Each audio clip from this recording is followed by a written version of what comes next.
7 tips for massive duplication. Let's help your team have their biggest month ever. And you know what they say? If you want to achieve success in life, you just got to help enough people achieve success in their life. And we're going to blow your minds today with the 7 tips for massive duplication, because we want to help you have your biggest month ever. It might not happen this month. It might not happen next month. Yeah. But these are the keys over the last 20 plus years. And actually, Nadia's been doing this even longer than I have. First things first, let's learn how to go from having almost no results. How many of you guys maybe are having some results, maybe had a little bit of results, and we go, how do we escalate it? Yes. So we're going to talk about elevating your results to creating and helping your team create their biggest month ever. Oh my gosh, I get so excited. You got to get excited. I think the first thing, this is the law of success. It's going to take next level of energy for you to go to that next level. So you got to get excited. You got to tell your face. And it's always better to be ignorance on fire than knowledge on ice, right? Wow. But I think we need to elevate, like that energy with knowledge. Yes. This is when you become absolutely lethal. All right, tip number 1. Are we ready? Tip number 1, we got to set a team goal. Because here's the thing, you can't necessarily have a record-breaking month or a big business by yourself, right? So I know some of us are gonna go, well, I don't have a big team yet, or I don't have a team at all. That's okay, that's why you're here. You're gonna notice that a lot of these steps are pertinent for you to build your team, but if you're trying to get your team into massive action, you want to identify those people on your team that are serious, that are committed, that have big goals, then you need to set a team goal. You need to sit down and determine how much revenue do you want to do. You can break it down per person, per week, per day, per month. This is all a part of the plan. So for an example, if you want to do 100,000 this month, that's 25,000 a week. And you could say, okay, let me look at the people on my team that are working, that are plugged in, that are focused, that are here to grow a business. Reach out to those people. Maybe you even put together a separate chat for the people that want to be challenged, for the people that want to be held accountable. You could have accountability chats where all of you are sharing daily tasks, not just daily results, but what you're doing every day. I think this is really important. I think a lot of people struggle with this in the beginning because they don't necessarily know what to do. They don't have the habits. They don't have the discipline. I think this is really important for you to set a team goal and get with the people on your team to figure out their goals. Because if you have an accountability chat, you have a chat where you guys can all obviously have conversation, communication, connection. You can share your wins, share your struggles, ask questions, offer support and guidance. You can do recognition. Oh, this is so important, right? So I think it's really good for those of you that are, trying to set some team goals to figure out those people on your team, what they're doing, what they're willing to do. Do they want to be coached? Do they want to be mentored? Do they have a good attitude? And you might say, I only got 3 people like that. Cool. If you find out what those 3 people want to do, let's say each one of those 3 people wants to hit a particular rank. Let's say that rank is team leader. Like in our company, team leader is 3,000 points. Well, if you got 3 people that are committed this month, next month, whatever, they're committed to 3,000 points. That is their goal. You're mapping out a plan and everyone's working together. Well, that's 9,000 points. So if you're trying to hit, in our company, there's a rank called Director 1, 12,000 points. Well, think about it. If those 3 each do 3,000 and you do 3,000 outside of them, that's 12,000 points. Congratulations, you're a director. It's not that complicated, but some of us don't even know the basics. We don't even know. So it's okay to reach out to your upline, reach out to your sponsor, your mentor, your enroller. Some people will say, my upline quit. Okay, well, who's their upline? Who's their sponsor? My sponsor's brand new. They joined the same day I did. Okay, cool. Find out who your leaders are. Find out, build a relationship with them and say, yo, I got some goals. I got some goals to set and goals to smash. Tip number 2. No excuses, no distractions. I really love this one. I think so often we just skip over this, right? And do you guys know, I'm such a believer in knowing the information, and let's optimize that information. So if you're focused on one goal, one project, you are 100% effective. The minute you now split the focus and you're trying to do 2 different initiatives, then your brain switching from one to the other, it takes time to recalibrate. Yeah. So you actually, instead of being 100% effective, you become 80% effective. You lose 20% of your genius effectiveness, okay? No bueno. The minute you go to 3, you go down to 60% effectiveness. So in my books, I really love, I think this has been our secret to success and to massive results, is once you hone in on an initiative, you really just kind of set aside distractions, you put on your blinders and you get to work. And if you do that and you stop it with the excuses, instead of being frustrated, you maybe become fascinated. You throw everything at it by the kitchen sink. And if you do massive amount of activity in a short amount of time, it's so cool because you can immediately recognize what is moving the needle, what is a waste of energy, and you can really hone in that to do. But it's so important. Yeah, I mean, it's hard. We all got distractions. Yeah. We all got kids and jobs and businesses and other things going on, other responsibilities. But you can make money or make excuses. You can't do both. It used to be a constant issue for me. I would always focus on the negative. I would always, the pity party, right? The blame game. Nobody wins the blame game. I would make excuses. So make money or make excuses. You can't do both. We understand you have distractions or limited time, limited experience, but that's why this business is so beautiful. Because you can find people that have more time than you. You can find people that are smarter than you, better looking than you, have more energy. They live in a different city, state, or country than you. They're on your team. All right. Number 3 is our tip for you is be fearless. Okay, you guys, if we're going to be afraid of something, let's be afraid to be in the same situation or worse a year from now. So I think that, one of my things that I like to ground myself in, one of the truths, whenever the fear creeps in, is I immediately visualize myself at age 85 and like looking back and going, wow, like how dumb was that? Like focused on the wrong thing. So we got to make some bold statements. We got to elevate our vision too, because if you have a bigger vision for where you're going, you're naturally going to be elevated to a higher frequency and a higher action. That's right. You just have to be okay with failure. You have to be okay with rejection. You have to be okay with rejection is really just redirection. Does that make sense? Yeah. It's redirection. It's like, okay, this person says, no, good. I have more time to focus on other people, spend more time with the people that are open, that are interested, that have a good attitude, that have positive vibes, positive energy. And they are out there. Believe me, I have new people joining me personally every single month. I have new people joining my team every single month, hundreds and hundreds of new people looking to make extra money. And in some cases, looking to make serious money. So whenever you're in that situation where the fear creeps in, like Nadia said, you got to remind yourself why you got started in the first place. And it might not be to make $1 million. It might not be to fire your boss. It might just be that you want the freedom and flexibility to make money from home while you're with your kids or grandkids or whatever that looks like. Fearlessness is a big part of success. And I think the fearless leaders out there inspire fearless teams. Oh, baby, you said it. Number 4, here's the dealio. You got to be a lean, mean, content creating, curiosity marketing, prospecting machine, a freak of nature. If you want your biggest month ever. So let's be clear. Some of you might be getting like overwhelmed by this conversation, and that's okay. It's better to be overwhelmed than underwhelmed. Be like, this is it. These are the 7 tips. This is horsepower, right? We're talking to those of you that have big goals, big dreams.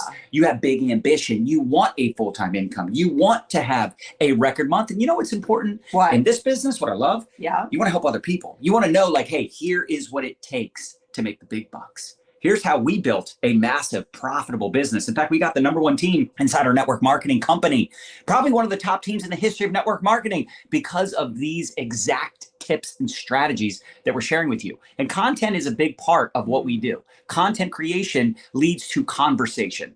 See, whoever has the most conversations wins. But you could either A, proactively reach out to people, or B, reactively respond to the people that are following you, that are coming to you, that are raising their hand, that are asking questions, they're expressing interest. My best leaders are great marketers. Now, do you have to market to be successful? When I say market, do you even know what that means? Some people are like, what does that mean exactly? So there's marketing and there's sales, right? Sales is a great skill to develop. In fact, you have to in order to really develop the skill of closing, follow-up. Like sales is really just a transformation of energy, of passion. Like I believe in what I'm doing and I want to transfer that to you. And belief. Yes, confidence. Absolutely. But marketing brings people to you to sell to. Marketing gets people to pay attention to you, to build that know, like, trust. When you create content, you either want to entertain, empower, or our favorite, educate, right? Or like we like to call it, entertain, because we like to teach, right? We like to train, but we also like to have fun. Entertain. But the bottom line is you want to help people get a result. When you're helping people get a result, they'll naturally buy what you're selling. Does that make sense? So that's why we like marketing. Like the biggest marketers in the world, the biggest, most successful brands in the world are great marketers, right? They're marketing their product, they're marketing their opportunity, they're marketing themselves. So how are you going to stand out? You're going to put out content daily. You're going to engage with other people's accounts. You're going to prospect. You're going to have conversations to see if people are open, right? Don't post and ghost. Right. Or people that just like all they do is small talk and build rapport. Like you have to pop the question. Yes. If you're not talking to 3, 5, 10, 15 people a day, not a week, a day, you're probably not going to grow a business and have a lot of success in a short period of time. You're going to drag it out. You know what I'm saying? So, so painful, baby. It's so painful. This is why we're such a big fan of marketing and prospecting at the same time. Boom. Why do one or the other? Why only reach out or only market? Why not do both? Correct. I mean, unless your inbox is exploding with leads, you might as well do both. Number 5, you're going to help and recognize your people like it's your job. Recognize what you want repeated. Shout out the people that have big results, but also little results. Shout out people that are just taking action. You know, like I shouted out a woman last night that's brand new. I saw her ATMing some people. I saw her adding some people to the groups and tagging them in the posts. I get excited when people get their first customer or their 10th customer. I get excited when someone recruits their first person or their 50th person. I'm constantly paying attention. You're really good at it, John. And I really love, did you guys catch this? The big thing is recognize what you want repeated. And so many leaders in our profession make the mistake of only recognizing the big producers. Right. But most people are not going to do huge numbers, right? Especially on their way up as they're building up their confidence and their skill set. So I really love that. Yes, we want to recognize even if somebody just ATM 2 people, like how cool. Started a team, got a customer. Oh my gosh, baby, that was very good. Yeah, I mean, very good. Here's the thing. You want to shout out people that are following the system. Correct. You want to shout out people that are actually doing the work, right? Because if they're doing the work and you shout them out, 2 things are going to happen. They're going to do more of that work, hopefully, right? Like Nadia just reiterated, shouting out the people that are doing the stuff, recognizing what you want them to repeatedly do, but also the people that aren't doing it are going to go, hey, I ATM someone. Hey, I got a new customer. Hey, I put you in a group chat. Hey, I did some videos. Make sense? So you're not just getting those people to repeat the action and do the stuff that they're supposed to do, but you're also getting the people that aren't doing the stuff to go, maybe I should do that too, right? We sell hopium. That's really what it is. The products give them hope. The opportunity gives them hope. They're looking for a solution. So you don't want to just shout out those people that are doing the stuff to get, like the people that are getting the results. You also want to shout out the people that are just trying to do it. At least they're trying. So good. And then stay positive. Tip number 6, optimism pays the big bucks. Save the drama for your mama. Focus on the future. Focus on expansion. Focus on excitement. Focus on what's to come. People get so excited when they have a leader with vision, when they have a leader that's talking about the future. And I mean, think about it. How many of us are guilty of this? You have certain dreams and goals in life, and then you accomplish those things years later, and you actually kind of forget that, like, you used to have that dream to own your own home, or a dream to like be married and have kids. And now you have those things, but then you're thinking about like the future. You could almost say it's a flaw of a human, right? Like sometimes we don't experience the present or really focus on like our gratitude and where we're at, but take advantage of that. What do I mean? Meaning you could say, look, we got all these products, we got all this stuff, we got this amazing opportunity, but here's where we're going. Because we just know that's how people are. People, for some reason, don't pay attention as much to what they currently have goings on. They focus on the future. Now, that could be a bad thing if someone's got a not so great future. So this is why you got to speak life into existence. This is why you got to get them excited, because if you're excited, it's contagious, right? And like Nadia said in the beginning, tell your face. Some people are like, John, I'm so excited. I think it's a great business opportunity. I'm gonna work hard to really, make this happen. Like, dude, wake up. Wake up. You don't have to be as energetic as myself. Yeah. Or the Russian Hammer. Yeah. But I would recommend like kick it up a notch. Kick it up a notch. Like get a little excited. Just try it for size. People follow people that have comfortable in the beginning. Yes, but if they have vision, if people have vision, people follow people with Yes. strength, not weakness. And baby, you're right. I did say it. Next level of success is gonna come with that next level energy of you. Yes. So you know what could be a really good idea for you is you get a rebounder, you jump on that thing, you chase your kids, you chase your dogs, you run outside, you go put your feet on the ground, on the grass, on the sand, you get grounded, you really elevate your energy game. I think that's so important. Tip number 7, I have to say this, I really think fundamentally is the secret to long-term success.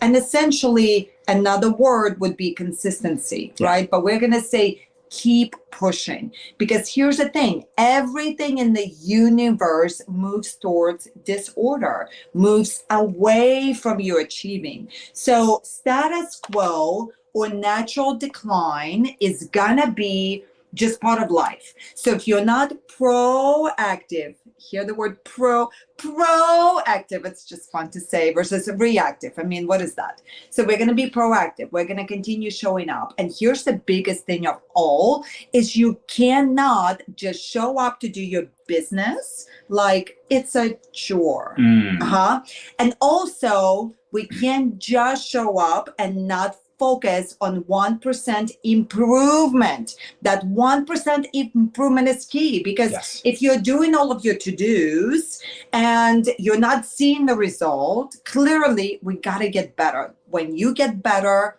everything around you gets better. And that constant and never-ending improvement combined with the push, do you know what I mean? It's kind of like weightlifting exercise. You can't really? just continue. Tell us about weightlifting.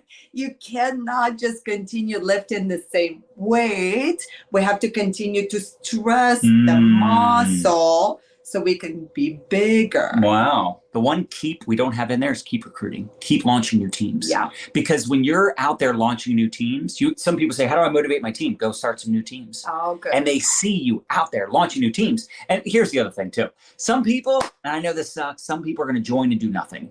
I don't understand it. I never try to figure that out though. I wouldn't take that class, as Jim Rohn says. Just be okay with the fact that some people are joiners. They're not builders. Yeah. They're not workers. They're not network marketers, right? They're not work marketers, right? Like they just don't show up and do the do. And that's okay, because we're not here to beg and convince people. You can't drag anchors across the finish line. Go find some newbies. Go find some new humans. WIT mentality, whatever it takes. That's the key to success. So you just keep sifting and sorting, because there's diamonds out there, baby. Keep sifting and sorting. Success does not happen overnight. It only took us 16 years to become an overnight success.